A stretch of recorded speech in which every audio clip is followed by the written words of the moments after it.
Your heart is the support system for every organ in your body. The brain can't function without the heart pumping. The liver can't quiver when the heart has no rhythm. The quality of your life depends on the quality of your heart. Matters of the Heart podcast is a safe space for you to face the true matters of your heart. The issues that causes stress even when you're seemingly at rest. Issues like hurt, pain, betrayal, and shame are things that are buried alive in the back of the brain. I call them undiagnosed heart trauma. Others refer to them as heartbreak, when in fact it's heartache because the heart can't break. I know, sounds pretty interesting to hear, but you'll learn more as you enter in and allow the healing to begin. I'm Natasha Mayo, the execution strategist. Welcome to Matters of the Heart. Hello. Welcome to Matters of the Heart podcast, Memorial Day edition. What better time to actually sit and share with your family and friends about unoffending yourself?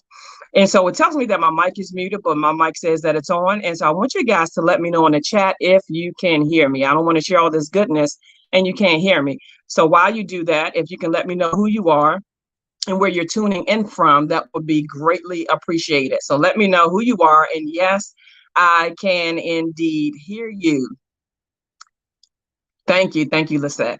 And so I am Natasha Mayo, all things execution. I help new and aspiring entrepreneurs go from good to great in every area of their life. First, starting with their personal development, right? Nobody is new to professional development, but oftentimes personal development gets put on the shelf and oftentimes has to fend for itself. And so I am a personal growth strategist, one that helps you go from good to great, from great to greater, and from best to better. And so we are here today dealing with matters of the heart. And so today we're focusing on offense, right? And so offense, what does that mean, right? I love to always start with the meaning of a thing because what you don't understand, you cannot change. And so offense, DMT translation. What is DMT translation? Natasha Mayo's translation. DMT translation of offense is an insecurity that has been triggered. I'm going to say that again. Offense is an insecurity that has been triggered.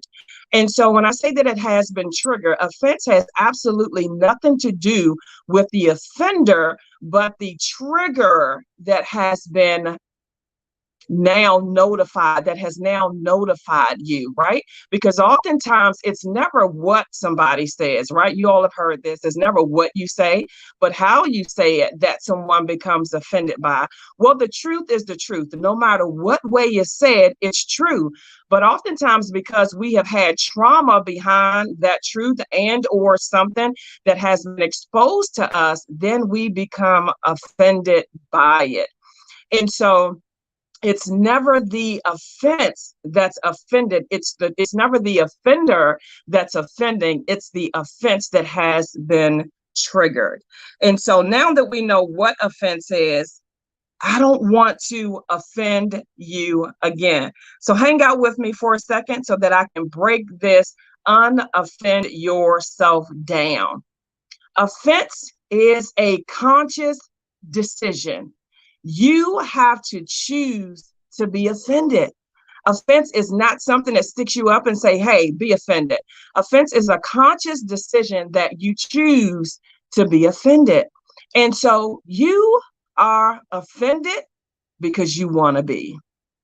I'm going to say that again. You are offended because you want to be. You have chosen to recall this trauma again and again and again and again. And so the beauty in decision is that you get to choose to be offended and not to be offended. And so let's begin to choose not to be offended. Let's unoffend ourselves. Let's go into the depths of what offense actually does to you. And so I'm here to not reoffend you. There are going to be some things that you hear me share that won't feel so good initially, but they are so good for your destiny. I'm going to say this again. There'll be some things that won't feel so good initially, but they'll be so good for your destiny. And so I'm not here to reoffend. I am here to help you explore and to grow, to unoffend yourself. And so I see you guys coming in. Thank you so much for joining me. Please take a moment and let me know who you are. When you enter somebody's space, you say hello. And so I've said hello to you. I want you to say hello back to me. This is an interactive live podcast. What that means is I don't just talk to you or at you, I talk with you. And so I like to know who's tuning in so that we can have conversation. Hello, Lisette. Thank you so much for joining us. And so let me know where you are and who's tuning in. And so offense, what is the definition? Offense is triggers of something that has not been healed. Offense is holes that have been exposed that you thought was once healed. Trauma from the past produces triggers. I'm going to say that again. Trauma from the past produces triggers.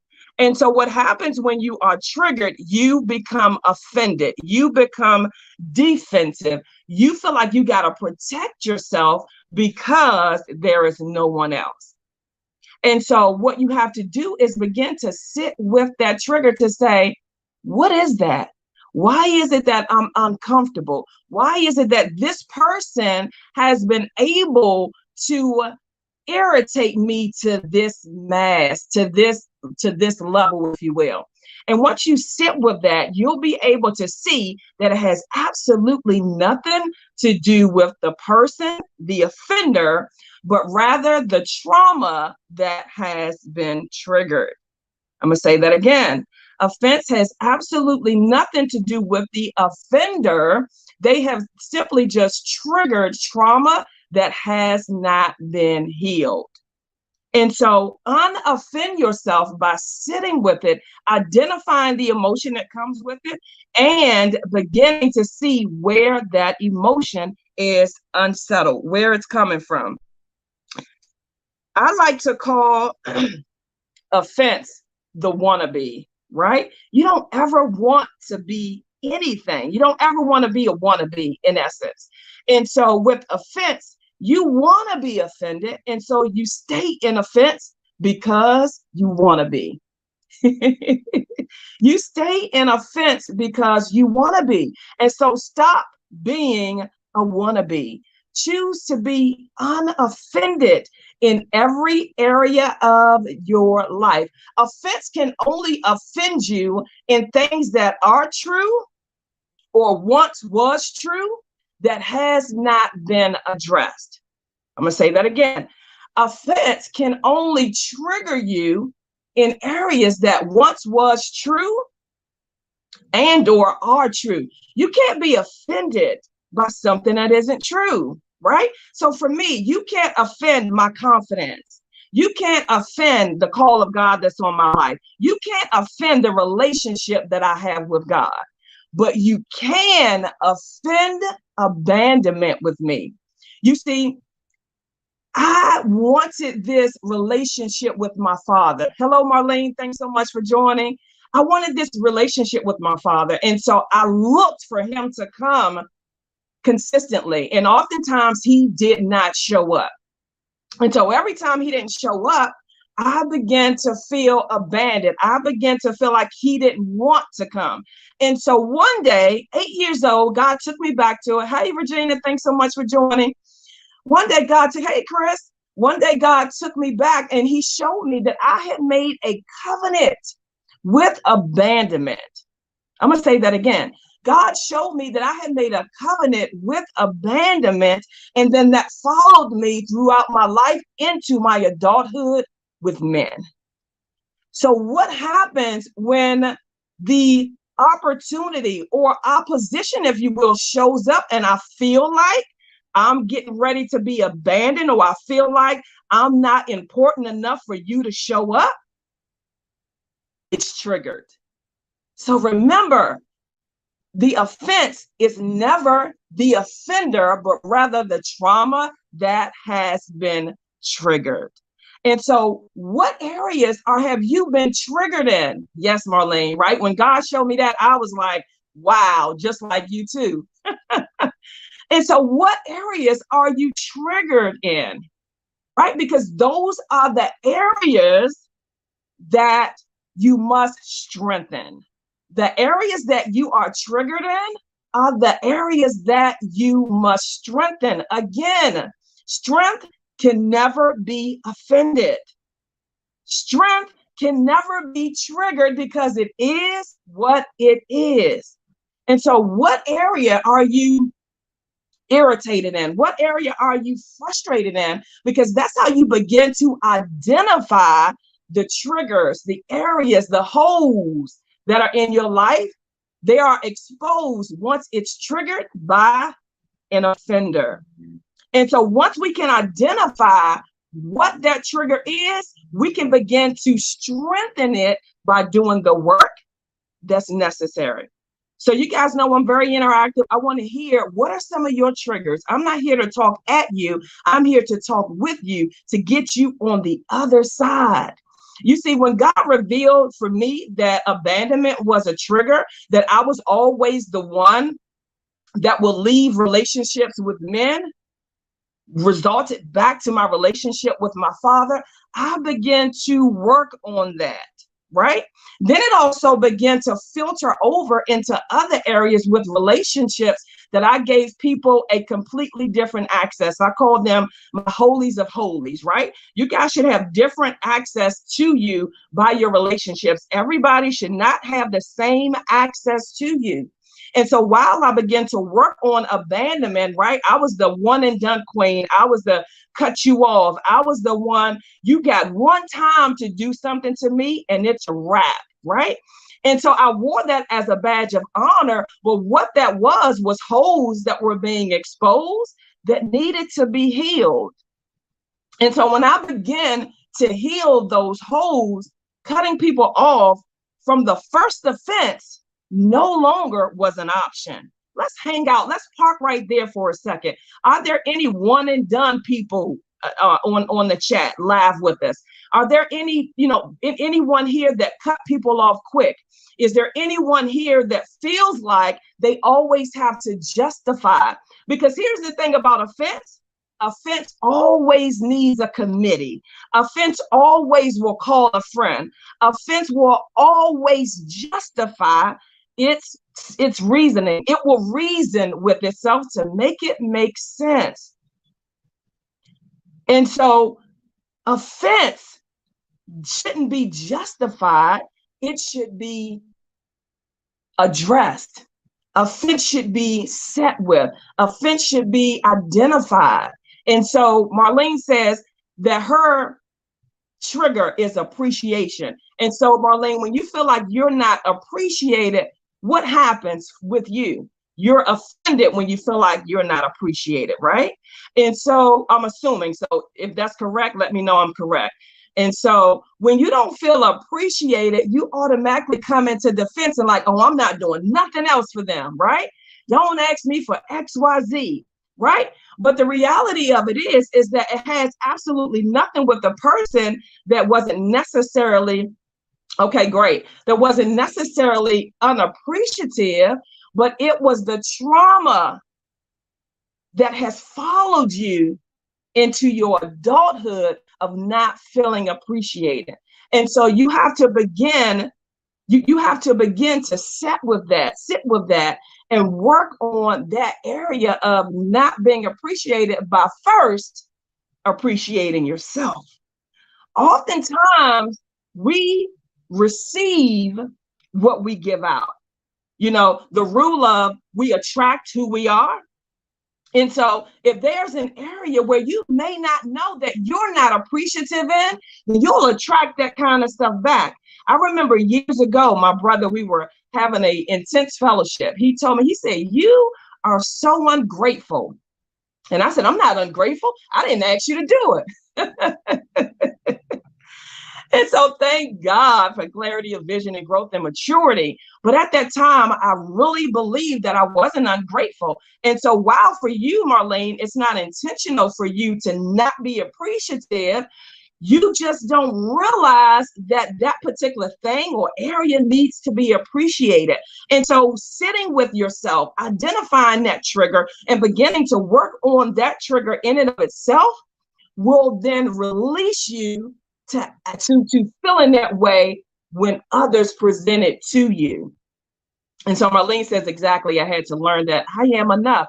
Yes, you are indeed enough. And we often say that, but to what depths are we believing that, right? And so let's talk about justifying offense. Right now, we all have been offended and have been the offender.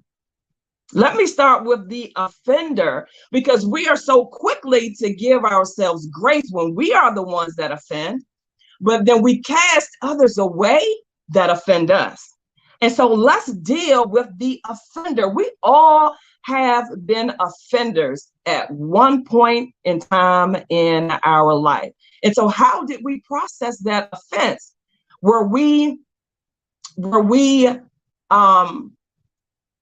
truly apologetic about it? Was it intentional? How did we fix it going forward so that it would never happen again, and or to the person that we offended? However we fix that, we also owe that same grace to the people that offend us.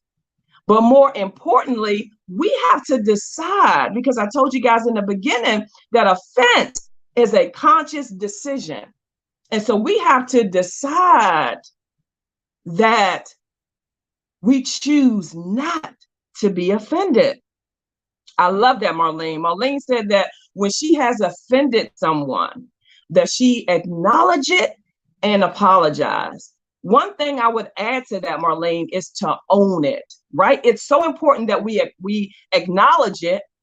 And then it's also important that we own it. To say, one, acknowledgement and owning are two different things. Acknowledgement is saying, I hear your heart to the person. Owning it is saying, I apologize for my part in playing in the offense, right? And then apologizing is saying, I'm truly sorry, not just you're not sorry. Pardon the offense, because you're not sorry. You guys know I'm big with words.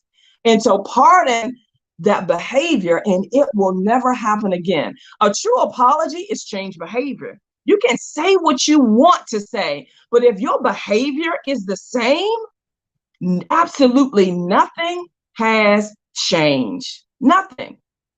And so Kristen says, my son shared that I offended him. I apologize. It was tempting to defend, rationalize, but I had to own it. Chris, listen, that's big girl stuff and big boy stuff for the gentlemen that are on the chat. It is so important that we don't defend offense. Like, offense does not need defending. Offense doesn't need defending. Even if you feel like you didn't do it intentionally, it was received as an offense to the other person. And so owning it, apologizing, and then changing the behavior going forward. I love that. Thanks so much for sharing that. The other thing that we do, offense that justifies, is that you call a friend. How many of us have called a friend? How many of us have created a whole committee on this defense to make yourself feel good? Like, what's up with that for real, right? God said that when I was a child, I phoned a friend. When I was a child, I developed a committee for offense.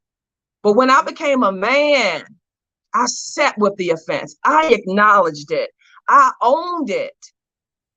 And then I put away offense for the rest of my life. Now, here's the thing, putting away offense is not just you offending, but also those that have offended you, because offense will hold you back. You'll be a place in your life, and many of you can probably understand this now. You are at a place in your life where you are doing all the things, absolutely everything that you know to do, you've done. But for whatever reason, you can't cross over and or break through. Have you checked your heart lately? Are you harboring unforgiveness, justified or not, in your heart? You see, unforgiveness will literally clog arteries. I have a client that works in the healthcare industry, and she works with diseases that are chronic diseases.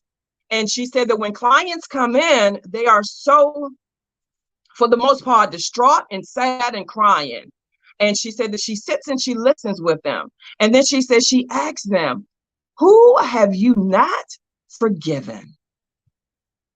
Because offense will clog up your healing. Offense will clog up your breakthroughs.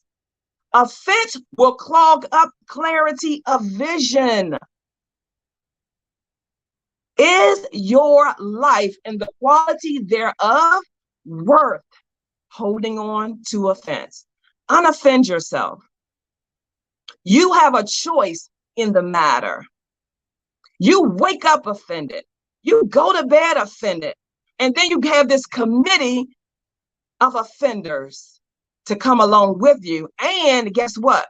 You will be accountable for them being third-party offenders too. You'll be accountable for it.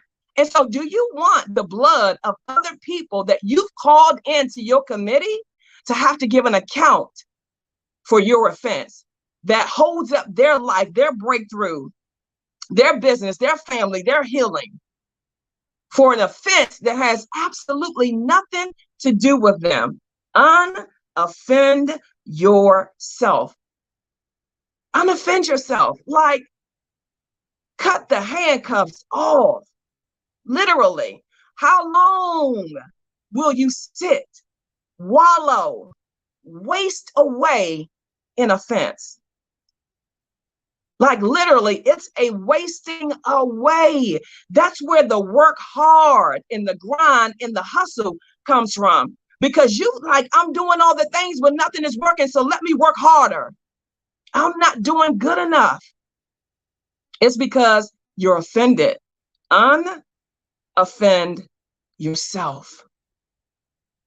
Thank you, Christian. She said, this is such a valuable teaching. It really is, Chris, because here's the thing. It's a matter of the heart that is often overlooked, dismissed, and justified. And so when you get in the place of justification, you'll hang out with that thing. You'll make it make sense. I come today to tell you, stop making offense make sense. One more again. Stop making offense make sense. It makes absolutely no sense to stay in offense. And here's the thing about offense. There's layers to it.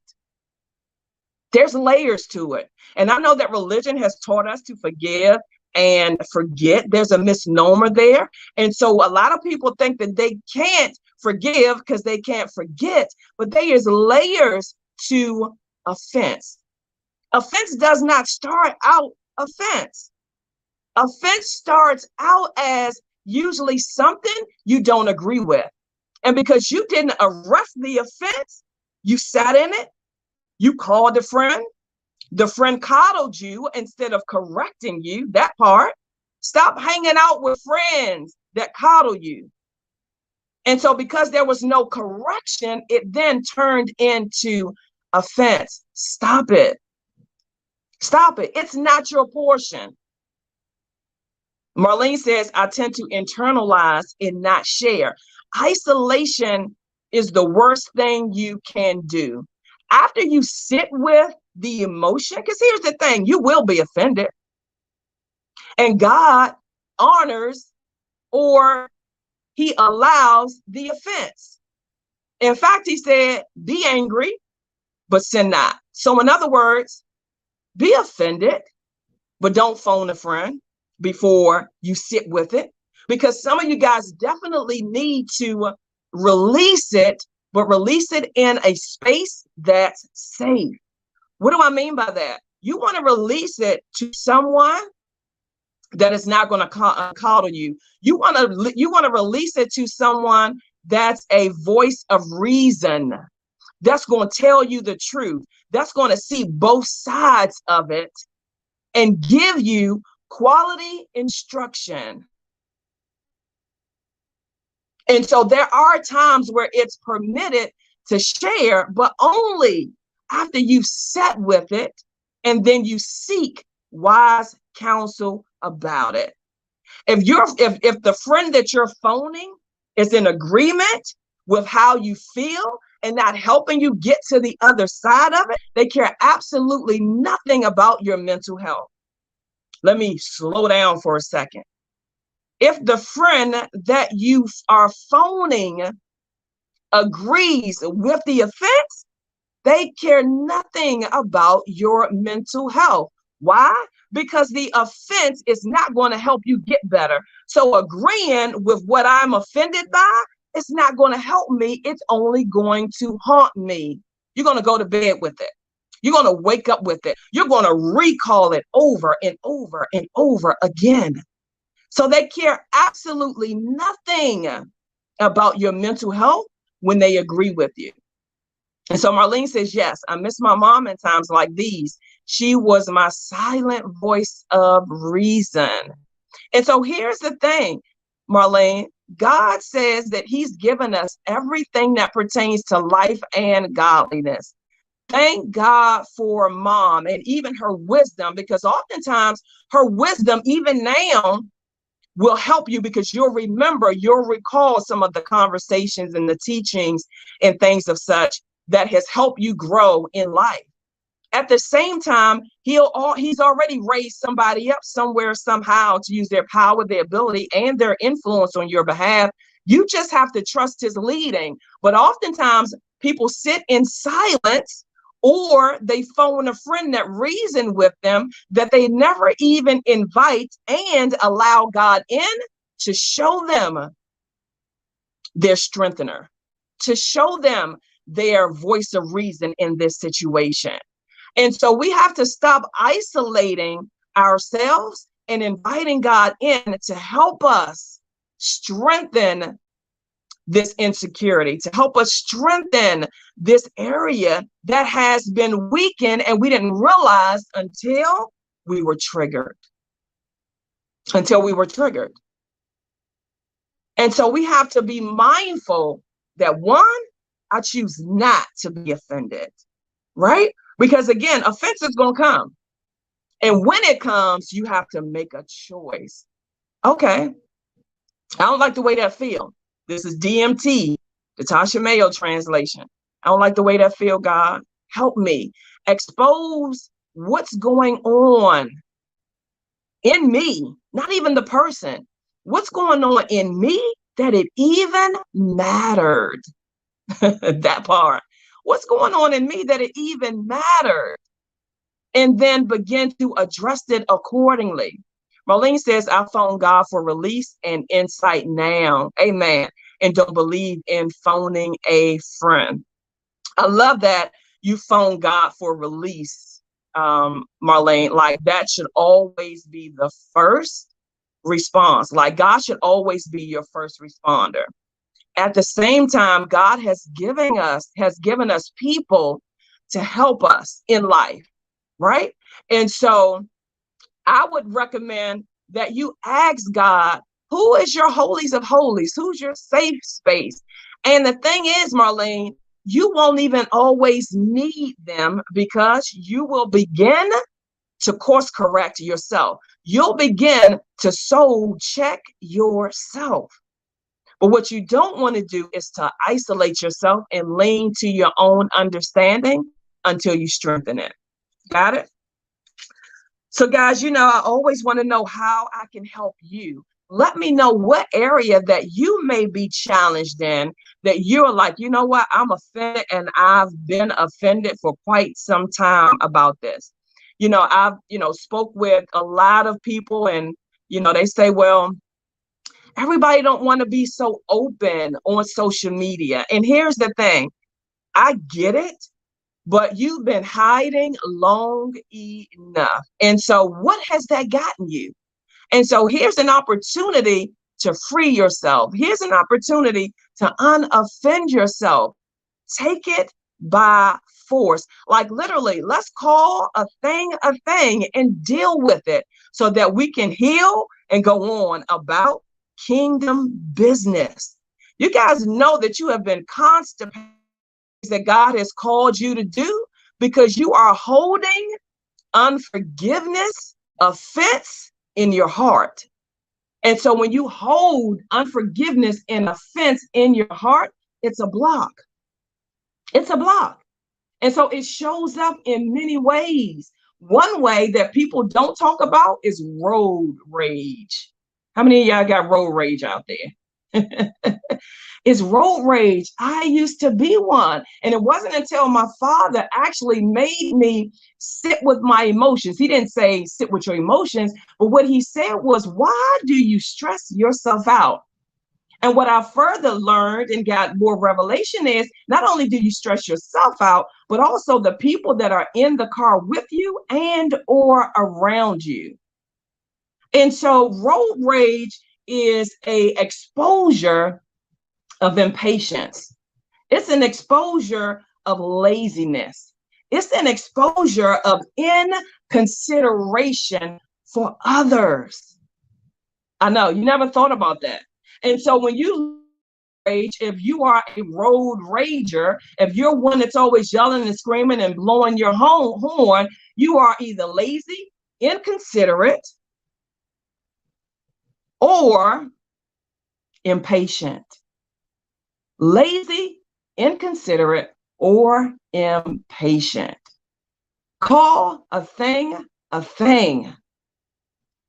And so when you're in that moment of road rage, self-identify, what are these emotions? You literally send your blood pressure skyrocketing in road rage on the road.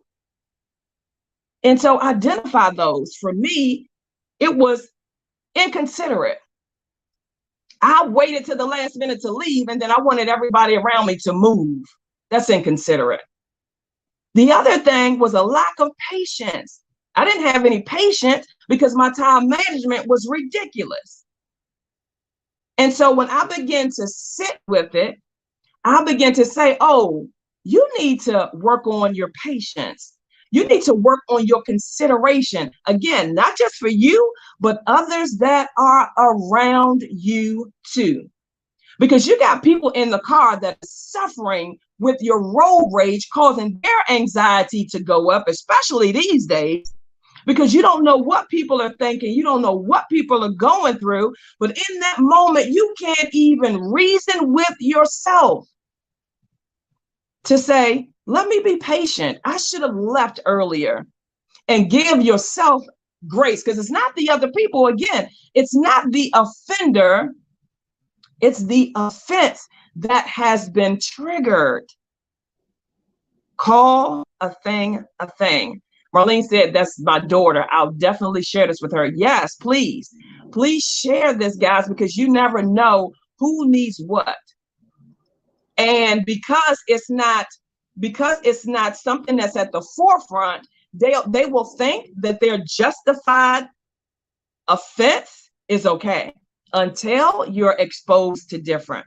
And so Lisette says, I've been offended, triggered when people imply that I am not enough, or what I know or do is not enough. I love that.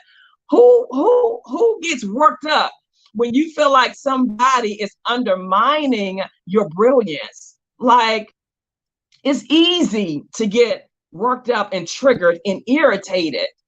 But the reality of it is, if you truly believe that you're brilliant, it would not phase you. And so in those moments, Lisette, when you are triggered and offended, you got to sit with that and say, why is it that I feel based on this situation that I'm not enough? To allow that to reveal itself to you so that you can begin to strengthen that particular area of your life. Because again, it's never the offense, it's the holes that has been triggered that needs strengthened. I love that. I love that clarity, and I love that revelation that it's never the offense. It's the holes that have been triggered and exposed that needs to be that needs to be strengthened. I always tell my clients that it's opportunity, never opposition, when you are notified that something needs to be strengthened. But because we are so justified, just the people that justify, we defend our deficiencies. Stop defending your deficiencies and see them for what they are. There is truth in what you are defending. You may not like the delivery. You may not like how the person said it. You may not like being thrown under the bus. And here's the thing, all of those are true. Nobody likes to be exposed. Nobody likes to be thrown under the bus. But I always say, is there any truth to it? And if there is truth to it, fix it, strengthen it, address it so that it can heal completely. Don't defend your deficiencies, strengthen them. Unoffend yourself. Literally, you have the choice.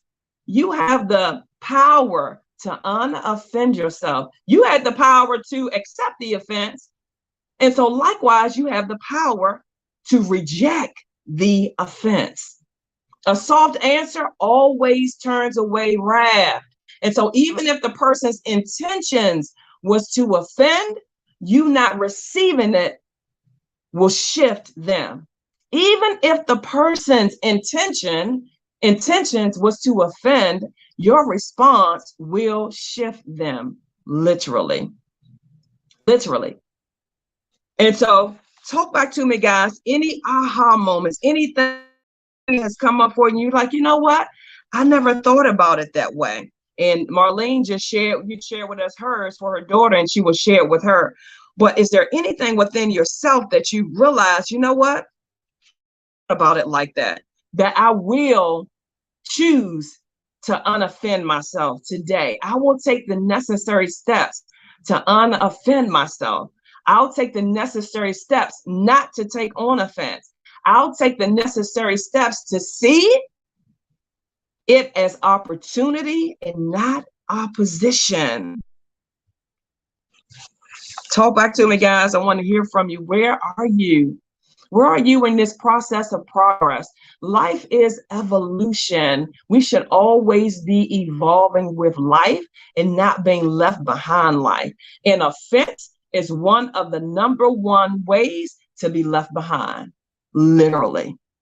You can be doing all the things, but because you harbor unforgiveness, because you harbor offense, all the things won't be able to manifest what you are waiting for, what you've been working for, what you've been believing for.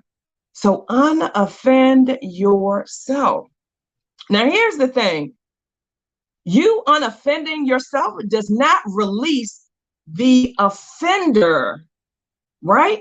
And so it's not a situation where, oh, if I do this, then they'll do it again, or I shouldn't hold them accountable for it. Here's the thing. You don't have to hold them accountable for anything.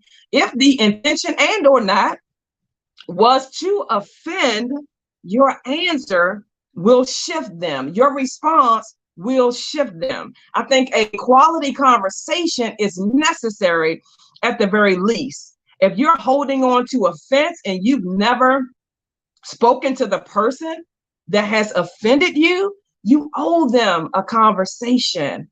But first, unoffend yourself, because you may have the conversation and then they reoffend. But if you have unoffended yourself, you won't be. Why? Because what I said earlier, what's strengthened can never be offended. And so Lisette says, my revelation, it starts with the decision to reject offense. Yes, it develops with being present with the reason for the offense. I love that, Lisette. Now, when you say it develops with being present with reason for the offense, you're talking about sitting with your emotions. I just want to make it clear for those that are listening and that may very well have this same question, but just decided not to ask it. Awesome. Okay, great. And so we're sitting with the emotion, guys, that has brought up this desire to be offended, because, offense is just a defense. That's all it is. And so when it's triggered, you automatically go into defense mode. And so sitting with that emotions will help you strengthen it and heal it. Remember, what's strengthened can never be offended, literally. And so I want you guys to take a moment and sit with yourselves today. Don't let this go another day with you being offended. Choose to unoffend yourself. Sit with the emotion. Here's the thing. Don't justify it. Don't say, well, they were absolutely wrong. I want you to own why it affects you. Why does it matter to you? And when you answer that, I want you to strengthen it so that you can begin to heal it. Because if you don't, it'll show up again with someone else.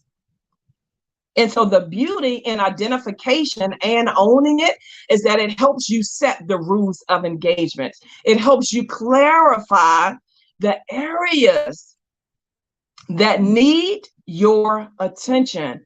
Because oftentimes, offenders don't know they offend.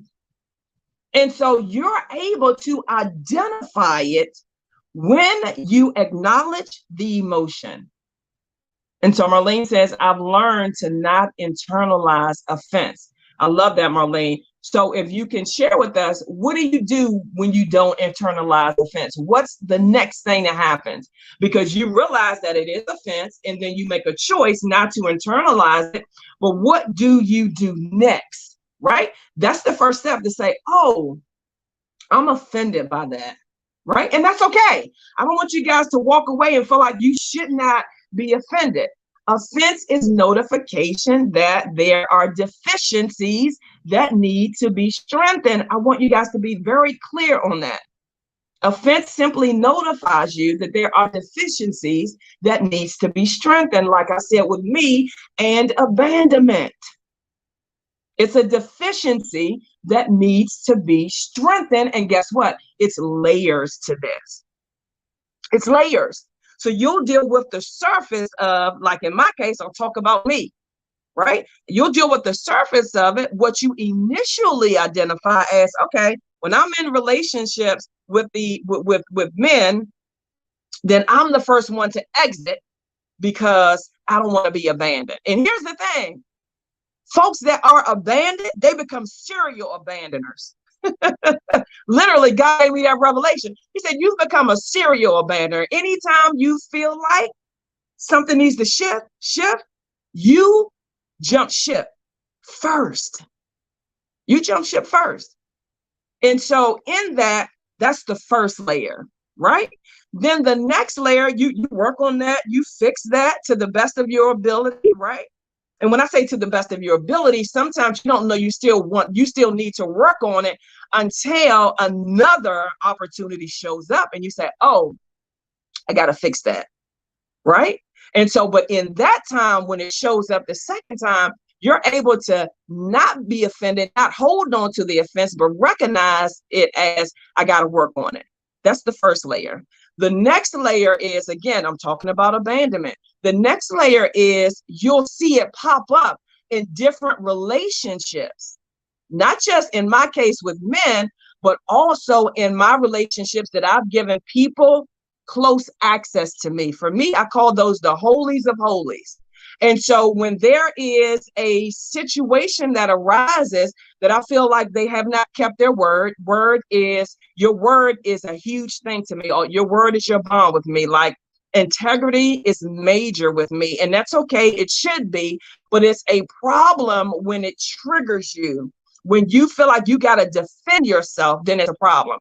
So that layer begins to show up and you'll see, oh, it's not just with men, it's also in my relationships with people that I brought in close, that are in my holies of holies, right? So that's the layer. Oh, I got to fix that. I got to work on that. That's still an area of abandonment. So it comes in layers, right? And so with that, you got to work on it in layers. Don't feel like, oh, one and done, I got it, it's good. No, look out for it because it's coming. Again, but it may be in a different scenario, but maybe in a different situation. And so I saw Marlene responded, and I believe she said, put that back up for me, what Marlene said. But I believe she said she seeks clarity. She said she seeks clarification and turn it over to God. Okay, she asks God for the right words to say. I love that. I love that for the offender. That's great for the offender, but there's still offense present with you, which in turn, you respond to the offender, but still at the sacrifice of you. You still haven't addressed the offense within yourself. You still haven't looked at what the emotion is that's attached to it, right? And so I love that. I just recommend that you add acknowledging the emotion. You add identifying what that emotion is tethered to, and then you begin to work through it. You begin to strengthen it so that it heals. Because again, what's strengthened can't be offended, right? If somebody came and told you you were ugly, you know you ain't ugly, so you ain't even bothered by it. I remember one time I was on the road and this school bus drove by, and so I was at a light, the school bus was at a light, and so the school bus stopped. They on the left side, I'm on the right side. School bus stopped. Little boy pulled down the window and said, "Hey, you ugly." I said, "Your mama." And then, kids, they like, oh, she got you. But listen, that doesn't faze me because I know I'm not ugly. Now, if I had challenges with the way I looked, that would have triggered me. So what's strengthened can never be offended. So unoffend yourself, guys. Begin to identify why. Acknowledge it. Strengthen it by doing the internal works, the work that's attached with it, and heal from it. And Marlene says, and breathe. Absolutely. Breathing is phenomenal. Yes, breathe. Absolutely. Absolutely. So I appreciate you guys as always. Here's your opportunity for your questions and your answers. Sharing anything additional that you thought about as I was talking or that has just come up. Because here's the thing, when you decide to unoffend yourself, you open space in your brain for clarity to come in other things, in other ways. And so you may have now gotten a download or a question that you need further revelation or identification with. And so by all means, share. This is your time to share. I always make time for you guys for questions and answers because I, like many people do now, I would show up, at events, conferences, on lives, and would get great information, but then I would not take the next step for revelation. And so I would begin to just hoard great information. And so if you're not doing anything with the information that you've received, you'll remain the same, recycling what you've done over and over and over again. And so Lisette says, can you talk about how being present or not impacts the process of unoffending yourself. And so when you say being present, Lisette, unpack that a little bit more. So being present in the moment of offense, or being present with the offender. Unpack that for me a little bit more. I love your questions, guys. Continue to send them in.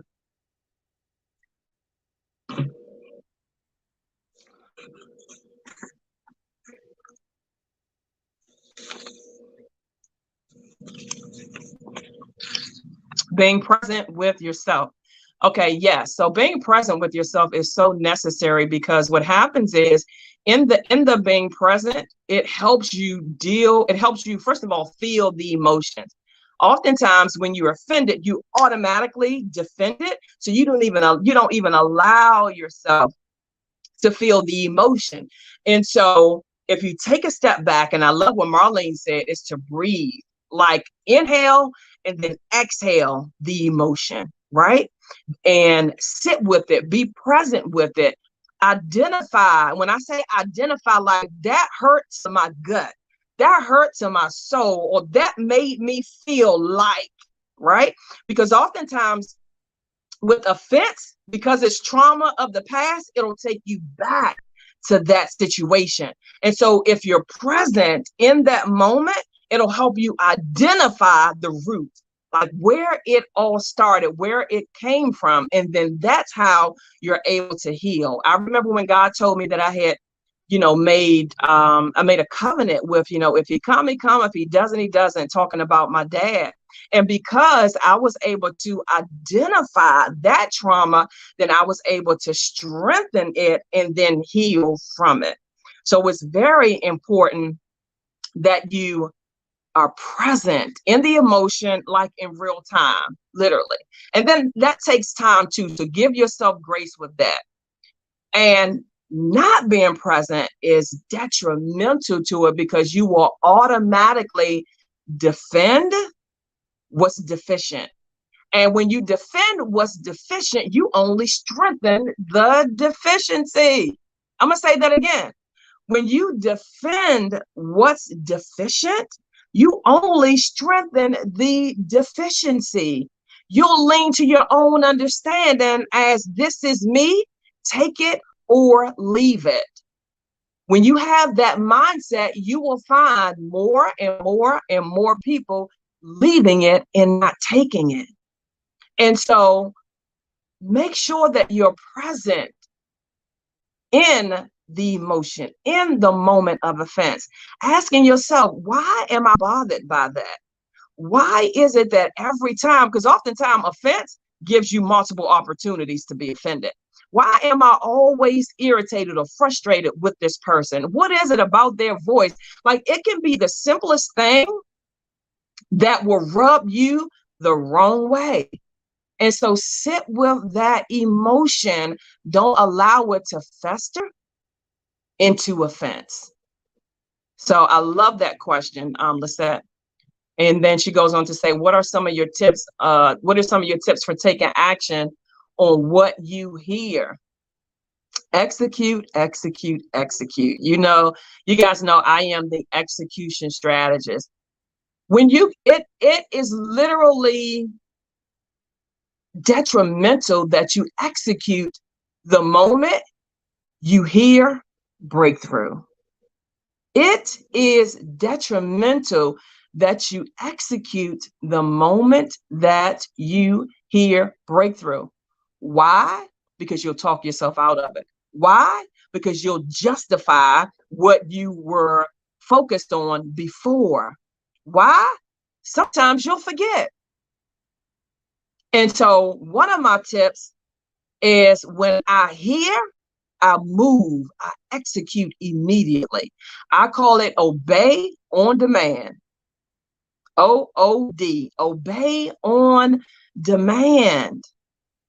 Another tip that I do is that I identify how I am displaying that same behaviors to others, right? Oftentimes what we don't like and what we are offended by is us that goes unchecked. It's us that we give grace to for it. And so when I begin to be offended by other people, I look within to see, do I display those same actions and or offense to other people? And 9 times out of 10, I do. So that's another tool and tip that I use.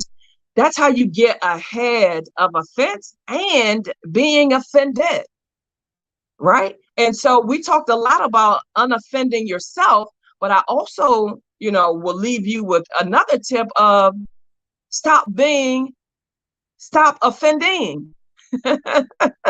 Work on not offending, because what?